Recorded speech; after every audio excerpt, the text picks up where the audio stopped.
The wind howled through the cracks of the dilapidated shack, a mournful song that echoed Lee Jiam's own despair. He shivered, not just from the cold, but from the gnawing emptiness in his stomach and the heavier weight of his family's debt. Sold into servitude to the Choi household, a grand, imposing residence within the walls of Hanyang. He was nothing more than a shadow, flitting through the opulent halls, unnoticed and unvalued. His days were a relentless cycle of backbreaking labor, punctuated by the scornful glances and harsh words of the upper servants and the indifference of the noble family he served. He was thin, almost gaunt, his young face etched with the weariness of a man twice his age.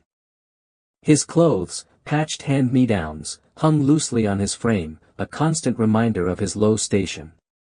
Yet, within his eyes, a spark of resilience flickered, fueled by a quiet determination to survive, to somehow claw his way out of this pit of despair.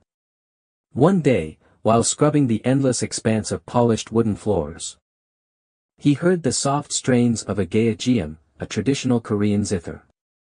The melody, melancholic yet beautiful, drew him towards a secluded garden, hidden behind a wall of flowering azaleas. Peeking through the vibrant blossoms, he saw her. Choi Aeran, the only daughter of the esteemed Minister Choi, sat gracefully on a silk cushion, her slender fingers dancing across the strings of the instrument. Her hanbok, a delicate confection of pale jade and rose, flowed around her like a silken cloud. Her face, framed by raven-black hair, was a portrait of ethereal beauty, yet tinged with a profound sadness that resonated deep within Jiam's soul. She was a flower. A moonbeam, a creature seemingly untouched by the harsh realities of the world. He knew he shouldn't be watching her, that it was forbidden, dangerous even. A servant had no right to gaze upon the nobility, especially not the treasured daughter of the minister. But he couldn't tear his eyes away. There was something in her sadness. A vulnerability that mirrored his own, that drew him in with an irresistible force. He continued to observe her, hidden in the shadows, whenever his duties allowed.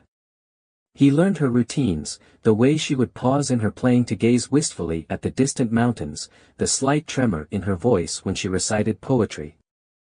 The way she would subtly flinch at her father's booming pronouncements. One evening, while carrying water to the kitchen, he overheard a snippet of conversation between two maids. Their hushed whispers spoke of an impending marriage, a union arranged by Minister Choi to solidify his political alliances. The bride-to-be, of course, was Choi Aeran.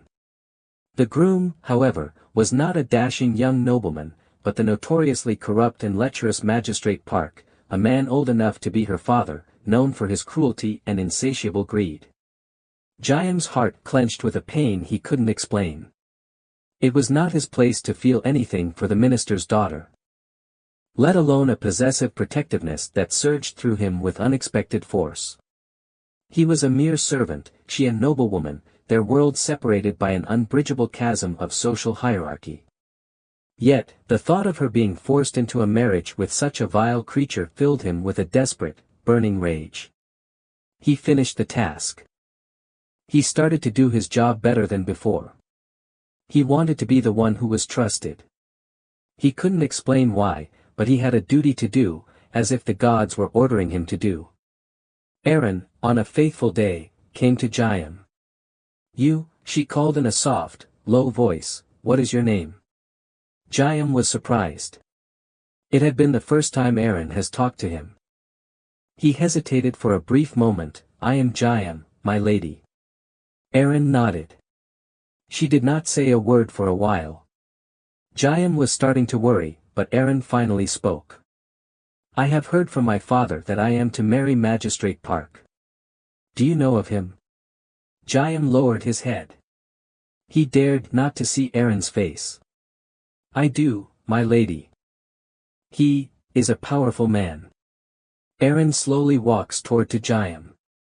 And Jiam had to tell the truth, because lying to her would be a sin even greater than speaking ill of Magistrate Park.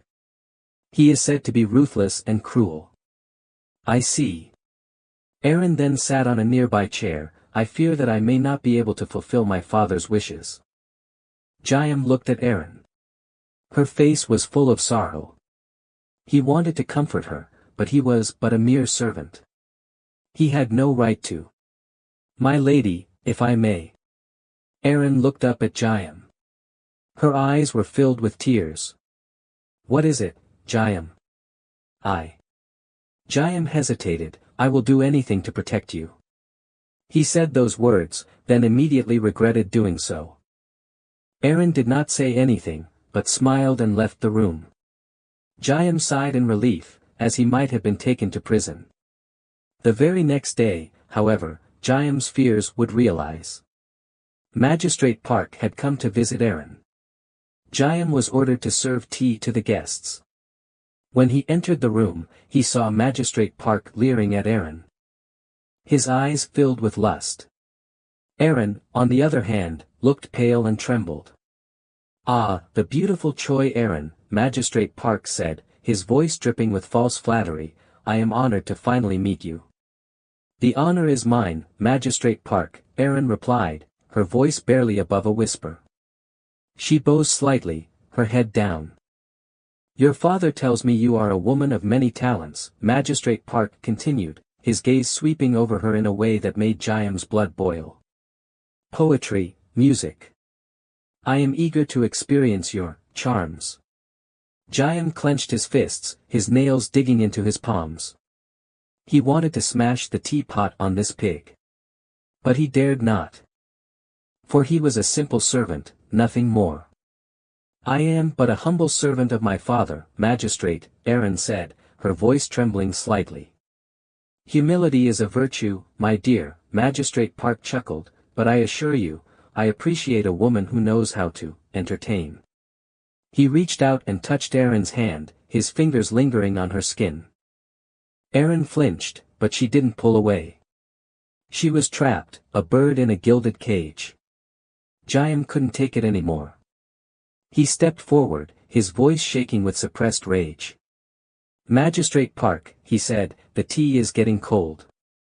Magistrate Park turned to Jayam, his eyes narrowing with annoyance. You dare interrupt me? Boy, he snarled. I apologize, Magistrate, Jayam said, bowing low, but I was merely concerned about the tea. Mind your place, servant, Magistrate Park hissed, or you'll find yourself without a tongue.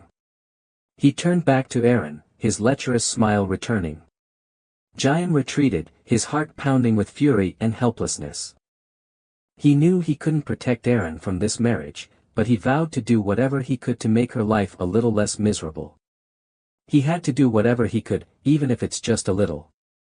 The days leading up to the wedding were a blur of activity. The Choi household was abuzz with preparations, but beneath the surface of forced gaiety, a palpable tension hung in the air. Jayam watched Aeran closely, noticing the growing despair in her eyes, the way she seemed to shrink further into herself with each passing day. He tried to offer her small comforts, a kind word, a gentle smile, a carefully placed flower where she might find it. He knew it wasn't much. But it was all he could do. He was a moth drawn to a flickering flame, knowing he would likely be burned, yet unable to resist the pull. One night, he found her in the garden, the same garden where he had first seen her playing the Gayageum. She was sitting on a stone bench, staring up at the moon, her face bathed in its silvery light. He approached her hesitantly, unsure if he should intrude on her solitude. My lady, he said softly. She turned to him, her eyes filled with tears. Jayam, she whispered, I don't want to do this. His heart ached for her. He wanted to take her in his arms, to tell her that he would protect her, that he would somehow find a way to stop this madness. But he knew he couldn't. I know, he said, his voice thick with emotion. I wish there was something I could do. She reached out and touched his hand, her fingers cold and trembling.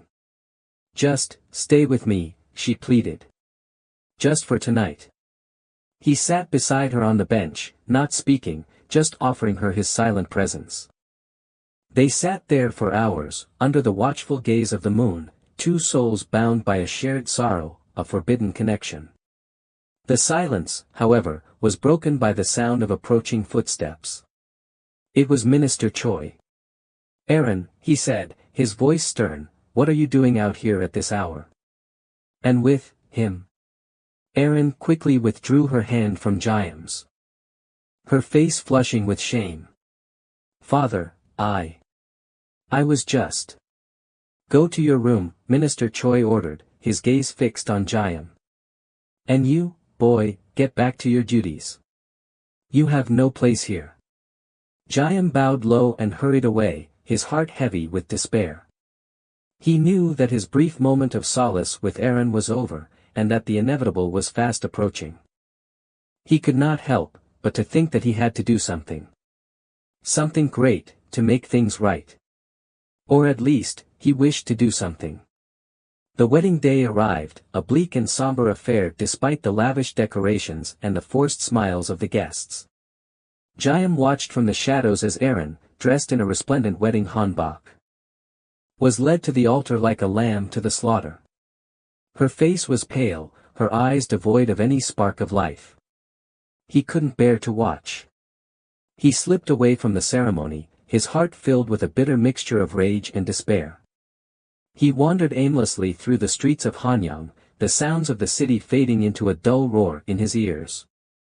As fate would have it, however, he would stumble in front of an official notice board. He was not in the right mind to read all of it, but his eyes were immediately drawn to a single notice, and a drawing, that had a very familiar face. A bounty. The face was none other than that of Magistrate Park. It listed countless crimes. Extortion. Murder. Bribery. The list goes on. It was a small hope, but Jayam felt that this could save Aeran. He immediately went back to the wedding hall. He went in, and shouted with all his might. "Stop this wedding at once." All the attendants were surprised. Minister Choi was furious, and Aeran was baffled. Magistrate Park was calm. "How dare you, you lowly servant?" Minister Choi, infuriated, could not believe what was happening. "Seize this insolent fool." The guards immediately moved to apprehend Jayam, but he held up his hand, his eyes fixed on Magistrate Park. "I have proof," he declared, his voice ringing with newfound confidence. "That Magistrate Park is a criminal, wanted by the royal court." A murmur of shock rippled through the assembled guests. Magistrate Park scoffed, his face turning red with anger. "This is preposterous," he blustered. "This boy is clearly deranged. He's just a jealous servant trying to disrupt my wedding." "I have the official notice here," Jayam retorted, pulling out the crumpled paper he had taken from the notice board. "It lists his crimes, his description matches perfectly. Extortion, bribery, even murder." He held up the notice for everyone to see.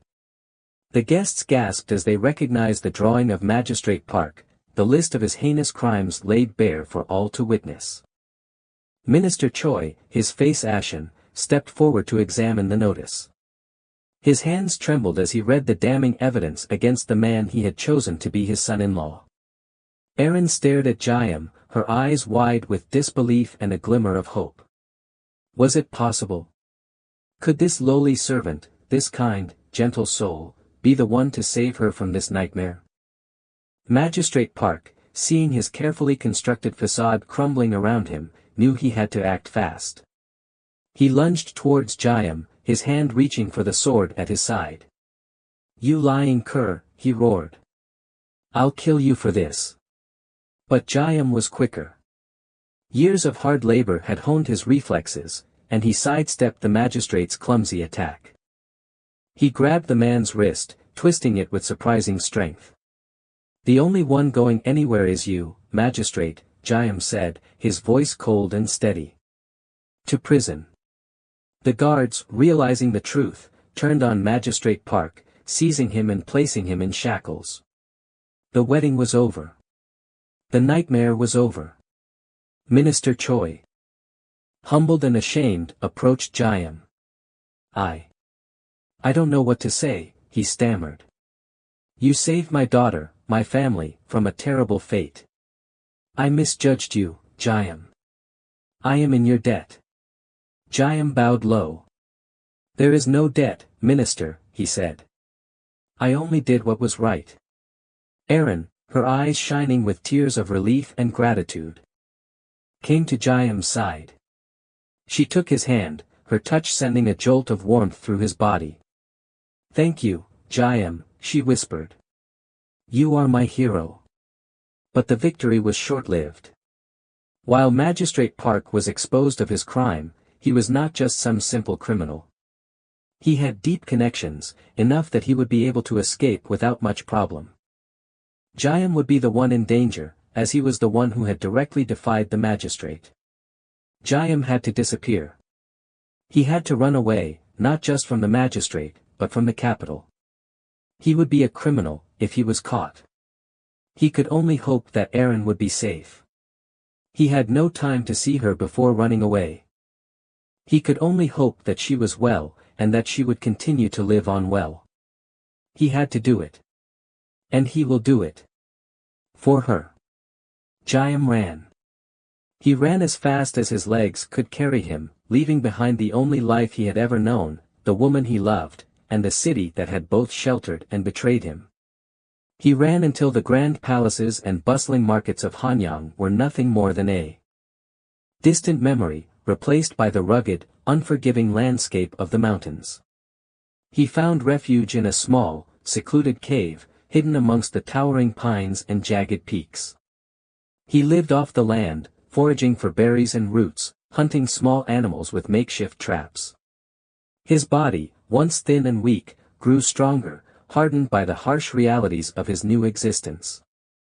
But his heart remained heavy, burdened by the memory of Aeran and the uncertain future that lay ahead. One day, while exploring a remote valley, he stumbled upon a small, dilapidated hut.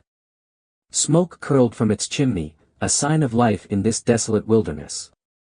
Hesitantly, he approached, his hand instinctively reaching for the crude knife he had fashioned from a piece of flint. An old man emerged from the hut, his face weathered and wrinkled, his eyes as sharp as a hawk's. He wore the simple garb of a yakosa, a traditional herbalist, and carried a gnarled walking stick that seemed as ancient as he was. Who are you? The old man asked, his voice raspy but firm. And what brings you to this remote place? Jayam hesitated, unsure whether to trust this stranger. But there was something in the old man's gaze, a wisdom and a kindness, that put him at ease. My name is Jayam, he replied. I am running from my past. The old man studied him for a moment, his eyes piercing through Jayam's guarded exterior. The past has a way of catching up with us, he said. But the mountains offer solace and a chance to start anew. Come, sit by the fire. You look weary and hungry. He led Jayam into the hut, a simple dwelling filled with the earthy scent of dried herbs and roots.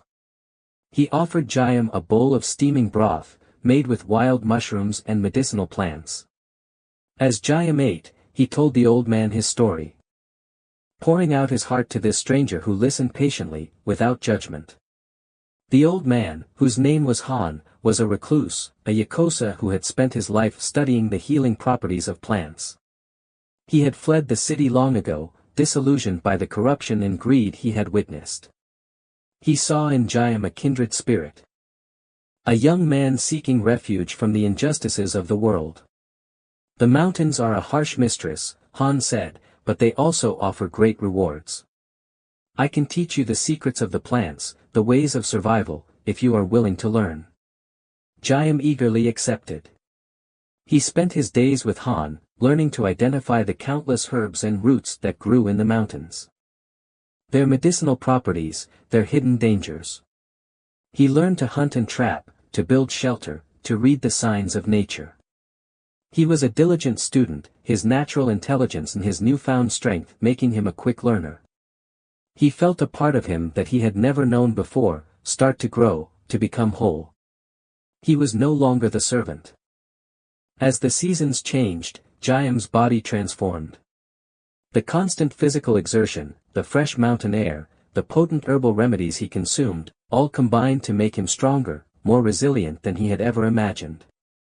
He was no longer the scrawny, timid boy who had been sold into servitude. He was a man, forged in the crucible of the wilderness. One day, Han led Jayam to a hidden grotto, deep within the heart of the mountain. The air here was thick with a strange, almost mystical energy. In the center of the grotto, bathed in a shaft of sunlight that pierced through a crack in the ceiling, grew a single, magnificent plant. This, Han said, his voice hushed with reverence, is Sinliangsam, the spirit ginseng. A plant of immense power, said to grant longevity and vitality. It is a gift from the mountains, a treasure beyond price. Jayam stared at the plant, mesmerized. Its leaves were a vibrant green, its roots thick and gnarled, its aura almost palpable. He knew, instinctively, that this was no ordinary herb. This was something truly extraordinary. Han carefully harvested the Sinliangsam, explaining to Jayam how to prepare it, how to harness its potent energy. He instructed Jayam to consume a small portion of the root each day, warning him that its power was not to be taken lightly. He did so, and so began the true, final transformation of Jayam. Jayam followed Han's instructions meticulously. He carefully prepared the Sinliangsam, consuming a small portion of the root each day. At first, he felt nothing unusual. But gradually, a subtle shift began to occur within him. His senses became sharper, his reflexes quicker, his strength and stamina increasing beyond anything he had ever experienced. But the most dramatic change was not in his physical prowess, but in something far more intimate. He awoke one morning to find a newfound fullness between his legs, a weight and a presence that had been absent for his entire life. The Sinliangsam had not only enhanced his physical abilities, but had also awakened his manhood in a way he had never thought possible. It was as if a missing part of himself had been restored, a fundamental aspect of his being that had been dormant, waiting to be unleashed. He felt a surge of confidence, a sense of wholeness he had never known. He was no longer just Jayam, the former servant, the runaway. He was Jayam, the man, reborn in the heart of the mountains. Empowered by the ancient magic of the Sinliangsam. He felt ready. Ready to return. He knew that he couldn't stay in the mountains forever. The memory of Aeran, her gentle smile, her tear-filled eyes, haunted his dreams. He had to know if she was safe, if she had escaped the clutches of Magistrate Park. He had to see her again. Even if it meant risking his own life. He spoke to Han, expressing his desire to return to Hanyang. The old man, though saddened by the prospect of losing his companion, understood. He knew that Jayam's destiny lay elsewhere, that he couldn't keep the young man caged in the mountains forever. Go, Han said, his voice filled with a mixture of sadness and pride. Follow your heart. But be careful, Jayam. The city is a dangerous place, and your enemies are powerful.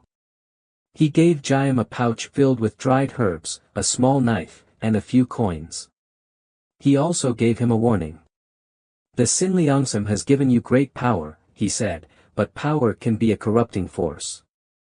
Use it wisely. Jayam. Use it for good. Jayam nodded, his heart filled with gratitude and determination. He embraced the old man, thanking him for everything he had done. Then, he turned and began his descent from the mountains, his gaze fixed on the distant horizon, where the sprawling city of Hanyang lay waiting. He reached the city at dusk. The sky a blaze of orange and purple. He kept to the shadows, avoiding the main thoroughfares, his senses on high alert. He had changed much, it was true, but the capital was still a dangerous place for him to be. He needed to know what happened, before confronting anyone. He needed information. He made his way to a small, dingy tavern in a back alley, a place frequented by the city's underclass. He sat in a dark corner, nursing a cup of cheap rice wine, his ears open to the conversations around him. He overheard snippets of gossip, rumors, and complaints. He learned that Magistrate Park had indeed been arrested, but that he had escaped from prison shortly after. Thanks to his well-placed connections and deep pockets. He had vanished without a trace, leaving behind a trail of chaos and resentment. But there was no mention of Aeran. Jayam's heart pounded with anxiety. Had she been harmed? Had she been forced to flee? He had to find out. He approached the tavern keeper, a gruff, middle-aged man with a weathered face and a cynical eye. "I'm looking for information," Jayam said, his voice low and steady. "About the Choi household. About the minister's daughter, Aeran." The tavern keeper eyed him suspiciously. "What's it to you?" he asked. "And why should I tell you anything?" Jayam placed a few coins on the counter. "I'm willing to pay," he said. The tavern keeper's eyes flickered with interest. He pocketed the coins and leaned closer. "The Choi household is in ruins," he said. "The minister, disgraced by the scandal, has retreated from public life. His daughter, Aeran." He paused, his gaze shifting nervously. "She's been confined to her quarters. They say she's gone mad with grief." Jayam's blood ran cold. Mad with grief? What had happened to her? He had to see her, to know the truth. "Take me to her," he said, his voice trembling with urgency. "I'll pay you double." The tavern keeper hesitated, weighing the risks. But the gleam of gold in Jayam's eyes was too tempting to resist. "Follow me," he said, "but be careful. The place is heavily guarded." They went. The tavern keeper led Jayam through a maze of narrow, twisting alleyways, avoiding the main streets and the watchful eyes of the city guards. They finally arrived at the back entrance of the Choi household, a small, unassuming gate hidden behind a tangle of overgrown vegetation. "This is as far as I go," the tavern keeper whispered, his voice barely audible. "The rest is up to you. Be careful, boy. If they catch you, they'll show you no mercy." Jayam nodded, his heart pounding in his chest. He slipped through the gate, his senses on high alert, his body coiled like a spring, ready to react to any threat. He moved silently through the darkened gardens, the only sound the rustling of leaves and the chirping of crickets. The once familiar surroundings now felt alien and menacing. He reached the main building, the grand, imposing structure where he had once toiled as a lowly servant. He remembered the layout of the house, the endless corridors, the hidden passages, the servants' quarters. He made his way towards Aeran's chambers, his heart aching with a mixture of hope and dread. He found her room, its windows dark and shuttered. He tried the door, but it was locked. He hesitated for a moment, then, drawing on his newfound strength, he forced the door open, the wood splintering with a sharp crack. He stepped inside, his eyes adjusting to the dim light. The room was a mess, furniture overturned, tapestries torn, the air thick with the scent of decay and despair. And in the center of the room, huddled on the floor, was Aeran. She was a shadow of her former self, her once vibrant beauty faded, her eyes hollow and haunted. Her hanbok was stained and tattered, her hair disheveled, her body thin and frail. She looked up at him, her gaze unfocused, her mind seemingly lost in a world of shadows. "Aeran," he whispered, his voice choked with emotion. "It's me, Jayam." She stared at him blankly, no recognition in her eyes. "Jayam," she repeated. Her voice a raspy whisper. "Who is Jayam?" His heart sank. The tavern keeper's words were true. She had been driven to madness by grief and despair. He knelt beside her, gently taking her hand. Her skin was cold and clammy. "It's me, Aeran," he repeated, his voice firmer now. "The servant boy. Remember? The one who brought you flowers. Who listened to you play the Gayageum." A flicker of recognition sparked in her eyes. "Jayam," she said, her voice gaining a little strength. You came back." "I did," he said, smiling softly.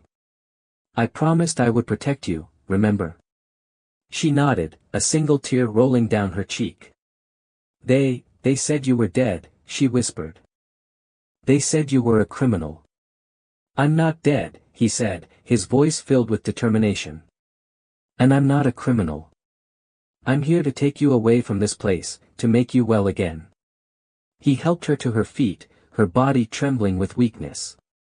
He wrapped his arms around her, holding her close, his heart aching with a mixture of love and sorrow. It was time to be together. It was time to finally become one, as they were supposed to be. He carefully took off her clothes. Aeran did not resist, and looked at him with a tender gaze. He was a man now. And she would become a woman. They were together. The pain, and pleasure. Aeran was blooming, right in front of his eyes. He was powerful, very much so. But he had to be gentle, to not harm the fragile lady. He held her tight, and they were together, as they had been destined to. He stayed with her. He stayed with her, until she had regained all her energy back. And together, they would plan their escape. The escape was fraught with peril.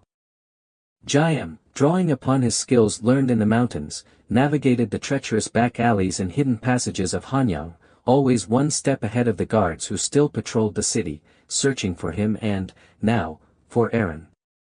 He knew that if they were caught, it would mean certain death for him, and a fate worse than death for Aeran. He secured 2 horses from a clandestine stable, a contact provided by the tavern keeper, in exchange for the last of his coins and a promise of future favors. They rode under the cover of darkness, heading north, towards the mountains, towards the sanctuary offered by Han, the old Yakosa. The journey was arduous, a test of endurance and resilience. They slept under the stars, ate meager rations, and constantly looked over their shoulders, fearing pursuit. Aeran, though still weak, showed remarkable courage, her spirit slowly returning, fueled by her love for Jayam and her determination to escape the horrors of her past. Jayam, in turn, watched over her with unwavering devotion. His newfound strength and confidence bolstering her fragile spirit. He tended to her needs, protected her from danger, and whispered words of encouragement when her resolve faltered. Finally, after days of relentless travel, they reached the foothills of the mountains. They dismounted, their legs stiff and aching, their bodies exhausted. Jayam led Aeran towards the hidden valley, towards the small, dilapidated hut where he had found refuge and transformation. Han emerged from the hut, his eyes widening in surprise as he saw Jayam, accompanied by a beautiful, but weary, young woman. He welcomed them with open arms, his heart filled with joy at seeing his former pupil again. He listened intently as Jayam recounted their escape, his gaze shifting between Jayam and Aeran, his wise old eyes filled with compassion and understanding. He offered them shelter, food, and the healing power of his herbs. Aeran, under Han's care, began to recover her strength and her spirit. The clean mountain air, the nourishing food, and the potent herbal remedies gradually restored her health and her sanity. She spent her days exploring the surrounding wilderness, her senses awakening to the beauty of nature, her heart slowly healing from the wounds of the past. She had to live. For Jayam, and for herself. Jayam, meanwhile, found peace in the familiar rhythm of mountain life. He helped Han with his work, collecting herbs, tending to the small garden, and honing his skills in the ways of survival. He was grateful for the sanctuary he had found, for the chance to start anew, with the woman he loved by his side. They were together, and free. But he knew that their peace was fragile, that the threat of discovery still loomed over them. He knew that Magistrate Park, wherever he was, would not rest until he had his revenge. He knew that he had to be prepared, to protect Aeran and himself from the dangers that still lay ahead. It was time to be truly free. But to do that, the magistrate had to be killed. He was determined. It would the last thing he would do. And he will.